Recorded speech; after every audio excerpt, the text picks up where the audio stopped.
Hi అండి. జొన్న పిండితోటి మురుకులు ఇలా ట్రై చేయండి. ఎంత కేజీలు పిండి అయినా కూడా చాలా ఈజీగా చేసేయచ్చు. ఈ ప్రాసెస్‌లో అయితే టేస్ట్ కూడా ఇంకా చాలా బావుంటుంది. క్రిస్పీగా ఉంటాయన్నమాట. నార్మల్ మురుకుల కన్నా ఒకసారి జొన్న పిండితోటి ఒకసారి ఈ విధంగా ట్రై చేయండి. చాలా సింపుల్‌గా, ఈజీగా ఎలా చేయాలో ఈ వీడియో పూర్తిగా స్కిప్ చేయకుండా చూడండి. వీడియో నచ్చితే లైక్ ఇవ్వండి. కొత్తగా మన ఛానల్ చూస్తున్నట్టయితే సబ్స్క్రైబ్ చేసుకోండి. ముందుగా అయితే నేను ఇక్కడ ఒక వెడల్పాటి బౌల్ తీసుకోండి. అందులో 2 కప్పుల జొన్న పిండినైతే యాడ్ చేసుకుంటున్నాను. 2 కప్పుల జొన్న పిండికి హాఫ్ కప్పు శనగపిండి, అలాగే హాఫ్ కప్పు వరకి బియ్యపు పిండిని, పొడి బియ్యపు పిండి అండి ఇది. మీ దగ్గర ఇంట్లో ఆడిచ్చిందైనా పర్లేదు, బయట రెడీమేడ్‌దైనా పర్లేదు. హాఫ్ కప్పు బియ్యపు పిండిని యాడ్ చేసుకోండి. రుచికి సరిపడినంత ఒక టేబుల్ స్పూన్ వరకి సాల్ట్‌నైతే యాడ్ చేసుకుంటున్నాను. కారానికి తగ్గట్టు ఇక్కడ మీరు 1 లేదా కొంచెం తగ్గించి కారానికి తగ్గట్టు వేసుకొని, ఇక నేను పెద్ద టేబుల్ స్పూన్ అంతా కారం అయితే యాడ్ చేసుకుంటున్నాను. కరెక్ట్‌గా సరిపోతుంది కారం అయితే, మరి ఎక్కువ తక్కువ ఏమి ఉండదు.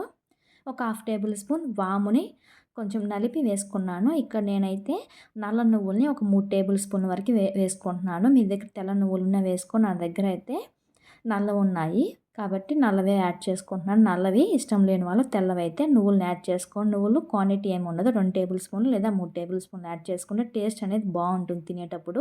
అక్కడక్కడ తగులుతూ ఉంటే నువ్వులు ఎక్కువగా బాగుంటుంది మురుకులు టేస్టు. ఇవన్నీ యాడ్ చేసుకున్న తర్వాత ఒకసారి బాగా కలిసేలాగా ఈ పిండి మొత్తాన్ని కూడా కలిపేసుకోండి.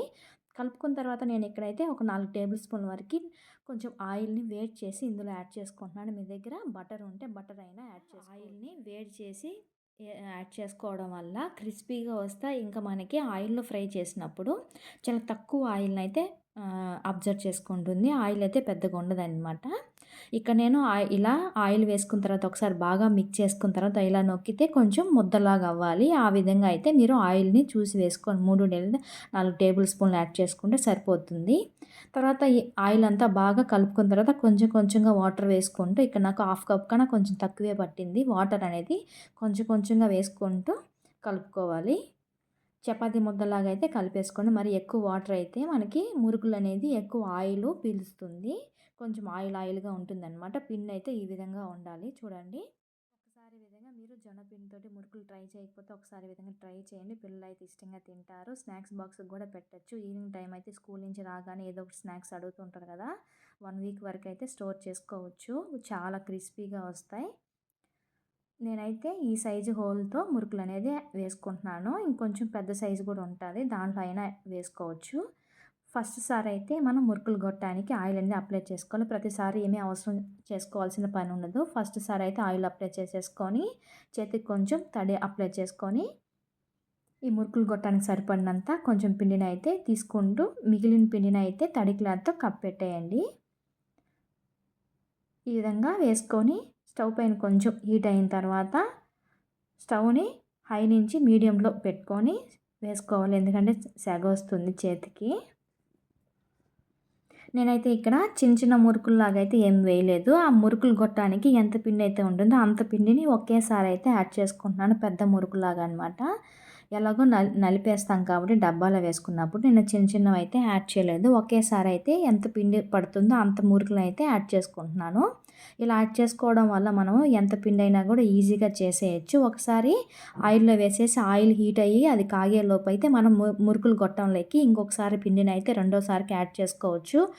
ఈ విధంగా ఈ ప్రాసెస్‌లో చేస్తే ఎంత పిండి అయినా కూడా మనం ఒక్కరే అయినా కూడా ఈజీగా చేసేయచ్చు. ఎన్ని కేజీల పిండి అయినా కూడా. ఒకసారి ఈ ప్రాసెస్‌లో చేయండి. చిన్న చిన్న మురుకులైతే అవి చేసుకోవడం కొంచెం లేట్ అవుతుంది. ఈ విధంగా అనుకోండి ఎంత పిండి ఎన్ని కేజీల పిండి అయినా కూడా ఈజీగా చేసేయచ్చు ఈ ప్రాసెస్‌లో అయితే. మీరు కూడా ఒకసారి తప్పకుండా ట్రై చేయండి. ఈ ప్రాసెస్‌లో అయితే. ఆ మురుకులు గొట్టంలో ఎంత పిండి ఉంటుందో అంత పిండి నేను ఆయిల్‌లో పిండేసుకొని, అది ఈ సైడ్ 2 సైడ్‌లు కూడా మనకి కాలేలోపు అయితే నేను మురుకులు గొట్టడానికి ఇంకొకసారి అయితే పిన్నయితే నింపుకుంటున్నాను.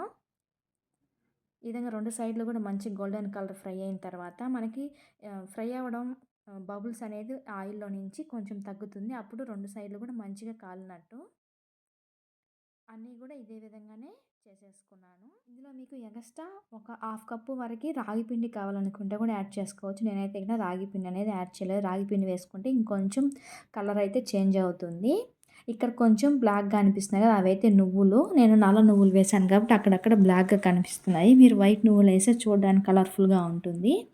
టేస్ట్ అయితే మాత్రం చాలా బాగుంది. ఏ నువ్వులు వేసినా కానీ చాలా బాగుంటుంది టేస్ట్ అయితే. క్రిస్పీగా ఉన్నాయి చూడండి. ఎంత క్రిస్పీగా ఉన్నాయో అసలుకి నార్మల్ మురుకుల కన్నా చేయాలనుకున్నప్పుడు ప్రతిసారి కూడా మీరు జొన్న పిండితోటే ట్రై చేస్తారు. అంత టేస్టీగా అయితే ఉంటాయి. ఒకసారి మీరు కూడా తప్పకుండా ట్రై చేయండి. వీడియో నచ్చితే లైక్ ఇవ్వండి. కొత్తగా మనం సబ్స్క్రైబ్ చేసుకోండి. Thank you for watching.